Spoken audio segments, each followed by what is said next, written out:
رمضان الذي أنزل فيه القرآن بسم اللہ والحمد للہ والصلاة والسلام علی رسول اللہ. مشاہدین کرام السلام علیکم ورحمۃ اللہ وبرکاتہ. رمضان نشریات کے اس خصوصی سلسلے میں گزشتہ شب تراویح میں تلاوت کیے گئے 16ویں پارے کا خلاصہ پیش کیا جاتا ہے. 15ویں پارے کے خلاصے میں یہ بات عرض کی گئی تھی کہ سورہ کہف میں 3 واقعات اور 3 تمثیلیں بیان ہوئی ہیں، اور ان 3 واقعات کا ذکر میں سے 2 واقعات کا ذکر 15ویں پارے میں بیان کیا گیا، اور سورہ کہف کے بقیہ حصہ جو 16ویں پارے میں ہے اس میں جو ایک تیسرا واقعہ ہے اس کا اب ذکر کیا جاتا ہے. حضرت موسیٰ اور حضرت خضر کے واقعے کے بعد اب یہ ذوالقرنین کا واقعہ ہے. اور اسکندر ذوالقرنین کون تھا، اس کی تعیین کے سلسلے میں مفسرین کے درمیان اختلاف ہے. اور ذوالقرنین کا لفظی معنی ہوتا ہے کہ 2 سینگوں والا. تو اسے 2 سینگوں والا کس اعتبار سے کہا گیا کہ مشرق اور مغرب تک اس کی دسترس اور اس کی فتوحات پھیلی، تو اس اعتبار سے مغرب کے آخری کنارے اور مشرق کے آخری سرے تک وہ پہنچا، اس اعتبار سے اسے ذوالقرنین یعنی 2 سینگوں والا کہا گیا. کسی نے اسے سکندر مقدونی قرار دیا، کسی نے اسے خورس قرار دیا. بہرحال جو بھی تھا وہ ایک دنیاوی وسائل کے اعتبار سے بہت باوسیلہ ہونے کے باوجود ایک خدا پرست انسان تھا، توحید کے عقیدے کا حامل شخص تھا. اور بہرحال اس کے سلسلے میں اللہ تعالیٰ نے اس کو ایک بطور مثال پیش کیا ہے کہ ایک ایسا شخص کہ جس کے پاس دنیاوی وسائل موجود ہیں لیکن وہ اللہ کو فراموش کرنے والا نہیں ہے. اس میں جو واقعہ خاص طور سے بیان کیا گیا ہے کہ وہ جب آخری کنارے تک پہنچا اور وہاں اس نے ایک ایسی قوم کو پایا کہ جنہیں ایک اجڑ اور جنگجو قوم سے خطرہ درپیش تھا، جو یاجوج ماجوج کہلاتے تھے، کہ جو دیوار پھلانگ کر یعنی ایک پہاڑی درے کو پھلانگ کر کے آتے اور قتل و غارت گری اور تباہی اور بربادی کا سامان کرتے. تو سکندر نے اپنے ذوالقرنین نے اپنے وسائل جو اللہ تعالیٰ نے اس کو عطا کیے تھے اس کے ذریعہ اس نے ایک اس پہاڑی درے کو پاٹ کر ایک دیوار بنائی جو سد سکندری کہلاتی ہے. اور وہ ایک ایسی دیوار تھی کہ جس کو جو ہے انتہائی مضبوط قسم کے لوہے اور اس کے بعد اس کے اوپر تانبا پگھلا کر ڈال کر اس کو مکمل طور سے بند کر دیا گیا. اور احادیث سے پتہ چلتا ہے کہ قرب قیامت میں یہ ساری کی ساری دیواریں ریزہ ریزہ ہو جائیں گی اور وہ یاجوج ماجوج زمین کے اندر پھیل کے بہت بڑا فساد پیدا کریں گے، اور یہ قیامت کی علامات میں سے ایک علامت ہوگی. اس کے بعد جو ہے یہ آیت نمبر 110 جو آخری جو ہے، جس میں اللہ تعالیٰ نے سب سے پہلے اس آخری رکوع میں جو خاص طور سے بڑا اہم رکوع ہے سورہ کہف کا، اور سورہ کہف کے سلسلے میں اس کی 10 آیات کو اللہ کے رسول صلی اللہ علیہ وسلم نے ابتدا کی اور یا آخر کی 10 آیات کا حفظ کرنے کی فضیلت بیان کی ہے. چنانچہ اس کے جہاں ابتدا کی جو 10 آیات ہیں اس میں اس کے مضامین اور ان پر جو ہے توجہ اگر دی جائے تو پتہ چلتا ہے کہ اس میں کن کن چیزوں کا احاطہ کیا گیا ہے. اسی طریقے سے جو آخری 10 آیات ہیں اس میں بھی اللہ تعالیٰ نے جو ہے افحسب الذین کفروا یتخذون عبادی من دونی اولیاء، تو کیا کافر یہ سمجھتے ہیں کہ وہ اللہ کے سوا لوگوں کو میرا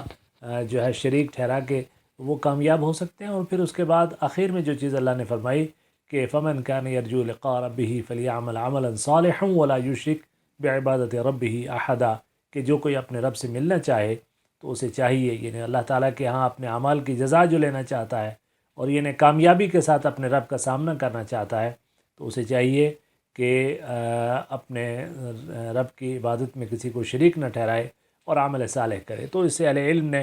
عبادت کی 2 بنیادی شرائط کا استنباط کیا ہے کہ ایک تو عبادت میں اخلاص، یعنی اس کی نیت خالص ہو، اس میں کسی طرح کے شرک کا شائبہ نہ ہو، اور دوسرا یہ ہے کہ رسول کریم صلی اللہ علیہ وسلم کی اتباع کاملہ ہو، اور یہی عمل صالح ہوتا ہے کہ جس میں